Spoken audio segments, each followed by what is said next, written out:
जय हिंद दोस्तों आज की वीडियो पेंशनर के लिए बहुत ही महत्वपूर्ण होने वाली है, जानकारी भरी होने वाली है। जैसा कि आप बोर्ड पर देख ही रहे हैं कि इनकी पेंशन नहीं बढ़ेगी सरकार, और ऐसे डीएसपी अकाउंट पर बीमा का कोई भी लाभ नहीं मिलेगा।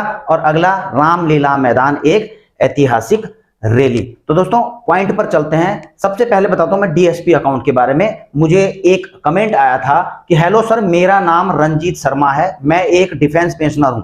मेरा एक सवाल है कि एसबीआई में मेरा डीएसपी अकाउंट है, लेकिन मेरा पेंशन दूसरे ज्वाइंट एसबीआई अकाउंट में आता है, तो क्या मुझे डीएसपी अकाउंट में पीए कवर यानी कि पर्सनल एक्सीडेंटल कवर 30 लाख का जो दिया जाता है वो मिलेगा या फिर नहीं मिलेगा? तो दोस्तों जैसा कि आपको पता ही है कि कई डिफेंस पेंशनर्स ऐसे होते हैं कि जब वो रिटायरमेंट आ रहे होते हैं उनका सिंगल अकाउंट डीएसपी अकाउंट रहता है, लेकिन रिटायरमेंट आते समय वो क्या करते हैं, एक ज्वाइंट अकाउंट खोलते हैं अपनी वाइफ के साथ में, स्पाउस के साथ में, और उसको जो है पेंशन के लिए वहां पर दे देते हैं।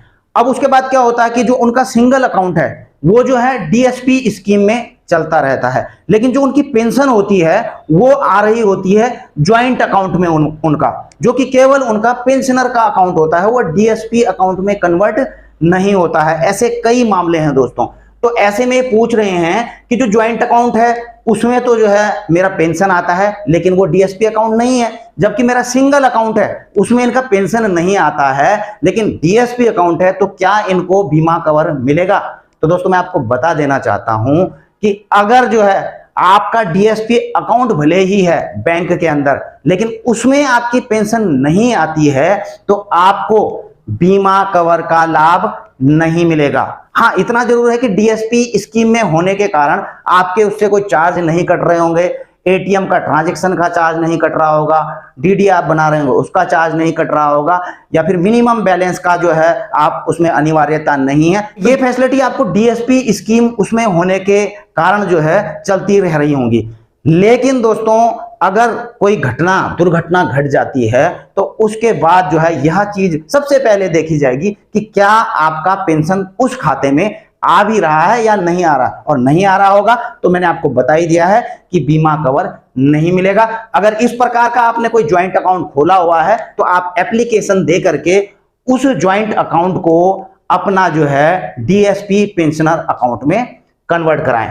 अगला दोस्तों इसी के संबंधित है। एक पेंशनर ने लिखा है कि dear, now spurs will provide this DSP facility, otherwise spurs came us making full. तो ये पूछ रहे हैं कि क्या जो है स्पर्स भी हमको डीएसपी जैसी फैसिलिटी दे रहा है? अगर नहीं दे रहा है तो हमें मूर्ख बनाया जा रहा है। आपको दोस्तों मैं बता देना चाहता हूं, मैंने एक वीडियो में बताया हुआ था, भले ही आपका स्पर्स में माइग्रेशन हो चुका है पेंशन डेटा, आपका पीडीए जो है सीपीपीसी से बदली होकर के स्पर्श भी हो चुका है, फिर भी जो है बैंक आपको जो पर्सनल एक्सीडेंटल कवर है वह देगा एसबीआई की तरफ से। जैसे कि आप पता ही है कि 30 लाख का मिलता है तो वह मिलेगा, और यह जो है एसबीआई ने ही क्लियर किया है। और मैंने एक दो तीन वीडियो पीछे की अगर मेरे देखेंगे तो उसमें मैंने आपको वह लेटर भी पूरा दिखाया है।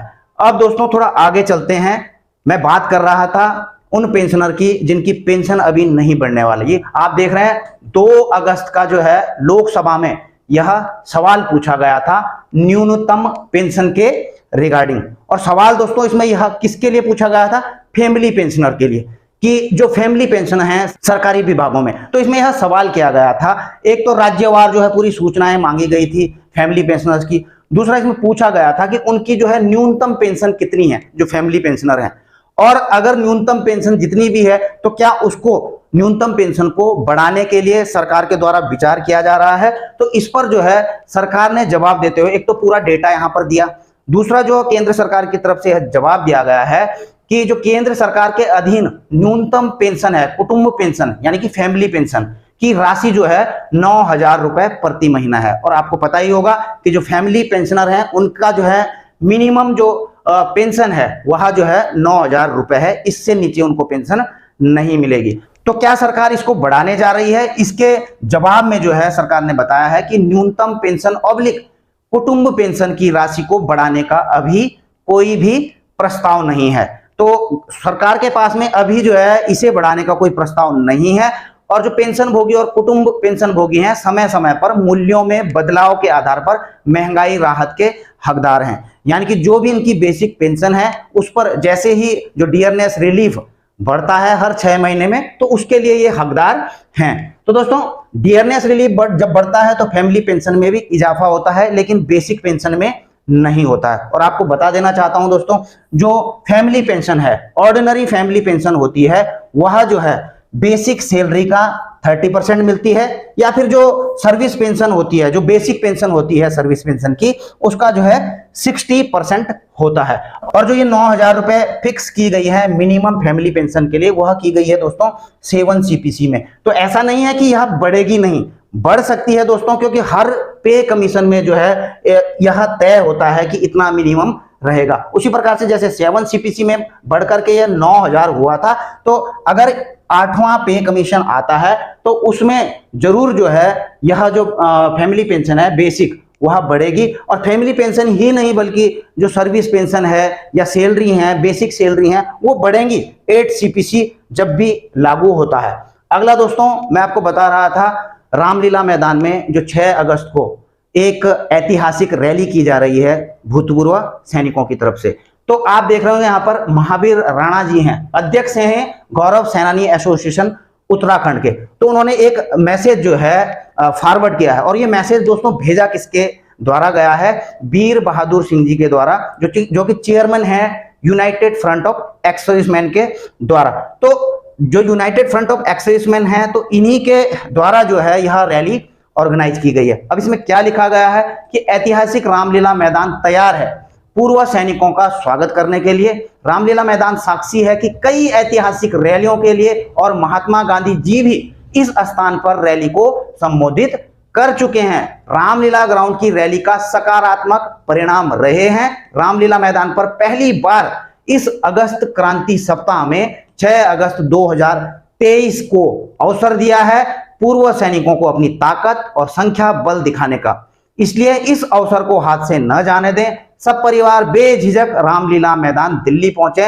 अगर लाखों की संख्या में आ गए तो इतिहास बनेगा और समस्या का समाधान में ये आंदोलन मील का पत्थर साबित होगा। इसलिए इस अवसर को हाथ से न जाने दें। Veer Bahadur Singh, chairman United Front of ex serviceman.